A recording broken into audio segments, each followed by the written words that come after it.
And now, it's time for another Dice Tower review with Tom Vasel.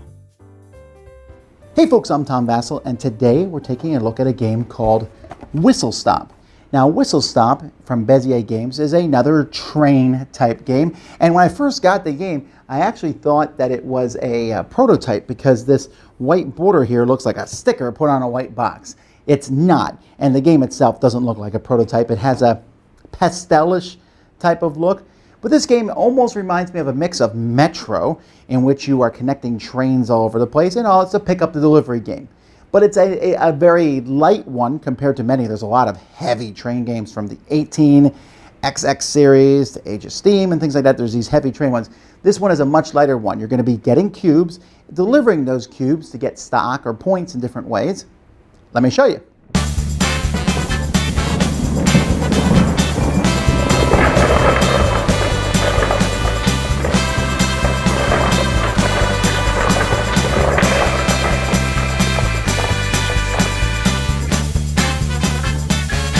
Here's the setup for a 4-player game. It's pretty much the same setup for every player game, except that the number of trains over here will be different. So this whole board could possibly be filled in. It likely won't have every spot filled in, but you're going to have these ending tiles, and these are ways to get points. If you get to one of these tiles and you have the color cubes in that tile, you'll get that many points. You'll actually lose points if you land there and don't have those cubes. So you want to get points by landing up on these. As the game goes by, you also want to land your trains on these. You can, I can drop a blue and a green cube off for 10 points, losing 3 points if I don't have it. But also, more importantly than that, I'll get a stock in the St. Louis Expressway. So that's a stock over here. There's a pile of 6 stocks for 5 different companies. And having the most of a stock at the end of the game is worth 15 points. So the game is going to be giving you points throughout the game as you go and deliver things. But at the end of the game, whoever has the majority of the different stocks will get 15 points each. You'll get points for having these tiles here. This is a player's board, and as I take these upgrade tiles, which fit in here so nicely, it feels nice, neat. But anyway, this has a chance to give you points, but also will be points at the end of the game. And these are going to be random, set up based on the number of players in the game. And so some random tiles are placed here, some tiles are placed here, some tiles are placed here. Each player is going to start with some tiles, and each round of the game, there's going to be a stack of coal on each one, which I didn't put there because they keep falling over, and each player is going to get 2 coal at the beginning of each round. Players will start the game with a whistle, and if you land on certain spots like the coal yard, you can get more coal, but you'll get at least 2 each turn.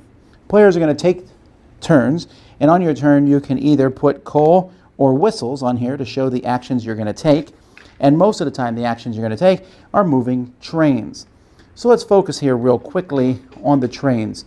When I want to move, you can move up or down or left. You can never go back.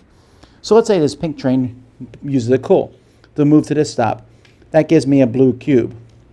And then they use another coal. They go down to this stop. That gives me a brown cube. They use another coal. They're going to go forward. Well, since there is no stop there, I pick the tile that goes there, and it's a whistle factory.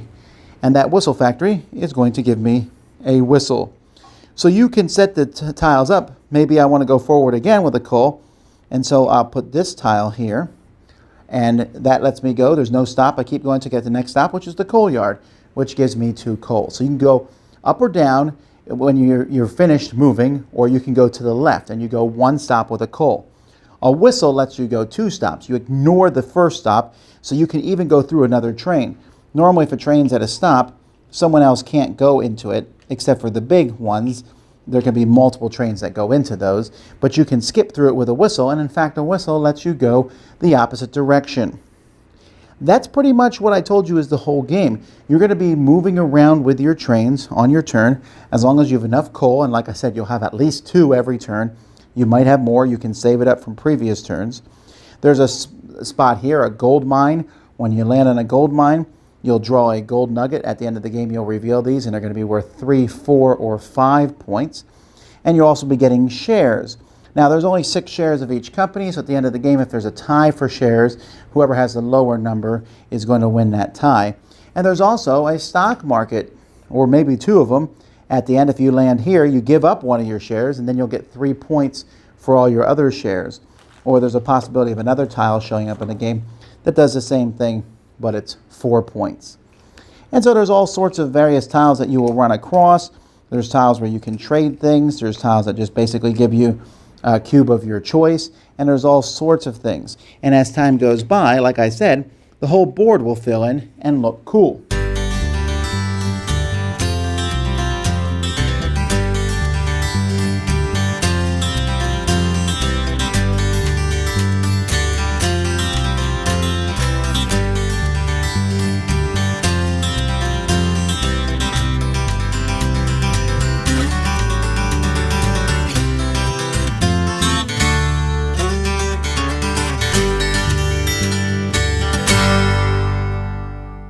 See, doesn't that look much more interesting now as there's all these trains? Like I said, the chance of you filling in every spot on the board is pretty small, actually, because there'll just be some spots that trains don't get to. But you see as these train tracks are crisscrossing all over the place, and it doesn't really matter how you put the tiles in, except at the beginning, you got to make sure there's no cutoff loop for starting spots. But other than that, you can move all over the place to get points. That's how you play. Now, I mentioned that I like the components of the game. I like that these gears fit right into the board. I like the pastel look of the trains. Finally, a company is making a game where the trains are different colors than their resources. Come on, why can't more companies do that? The tokens look great. My only complaint about the components, really, is that for some reason the rules say put a stack of tokens. You play with 4 players, you have 8. If you play with 5 players, you have 10 of these cool tokens on each space. That's crazy. They fall over all the time. I just put 1 on each space, and then each turn I'd pull that 1 off and say, okay, now everyone gets 2. Or if it's a whistle token, everyone gets 1 token. That was my only annoyance about that. These tech tiles are pretty neat. You have the actions you can take in your turn, but you can also buy them. They have a cost of cubes in the top. This one here, extra boiler, costs 2 brown cubes, and it lets you have 5 tiles instead of 3 on your turn. So it gives you more options to place. This one here, when you refill, you can look through the tile stack for your tiles, which really slows the game down. Warehouse lets you trade in coal for resources. A new whistle lets you trade a coal in for a whistle once per turn, which is kind of neat. A safe lets you switch one stock for another stock. And these are fun little things. They give you something that someone else has. But the interesting thing about techs is when you have one, someone can buy one from you. They give you the resources, but they down take this from you, which is worth points and gives a special ability. And I kind of like that. Now, there are tropes in games. We often talk about tropes with a fantasy. Oh, it's the orc and the goblins. It's the same old thing every time. There's also tropes in a train game. Hey, in this game, you are picking up cubes and delivering them to spots. What are the cubes? Who cares? You're picking them up, delivering them off for points. Hey, there's stock. And for some reason, there's only 6 stock. There's a few amount of shares, and whoever bought a share first wins ties. These tropes I've seen in train games before, many train games, so there's not a lot new here. What this game does is I think it does it smoothly and easily. There's a lot of games, like I said, that involve picking up cubes and moving them to one spot. But this one allows me just to do it very easily. I need a cube. How do I do it? I have 4 trains. I'm moving them across the board. Like I said, turns aren't really long because you don't have a lot of coal to work with. You move, pick up stuff, go here. Go to the special tiles to do them, or just go there and get stock, or try to get to the end quickly. When you get to the end and you get to one of these bonus tiles, not only do you get the bonus points on that tile, but you remove your train from the board and put it on a spot, which gives you a couple coal or a coal and a whistle and a resource. So getting to the end can get you that stuff, but it also takes one of your trains off the board. This game does not have a huge amount of turns. The turns are very simple and fast, and you're not going to probably get all your trains across the board. You're not going to be able to do everything you want, but you get to do a lot. And as I showed you, the whole thing looks neat. As you look at these train tracks going in all different directions, there's just something cool about that. One of the older games that I like, Metro, has that similar feeling. And here, so yeah, you're picking up cubes, but the building track, you don't have to worry about it. You just put down these tiles and the track just all connects in all different directions. So sure, I would have tried to do something different than cubes, and I would have maybe made the stock market a little bit more interesting had I been designing, but I didn't design it, and I'm probably not, who said I'm a good designer anyway?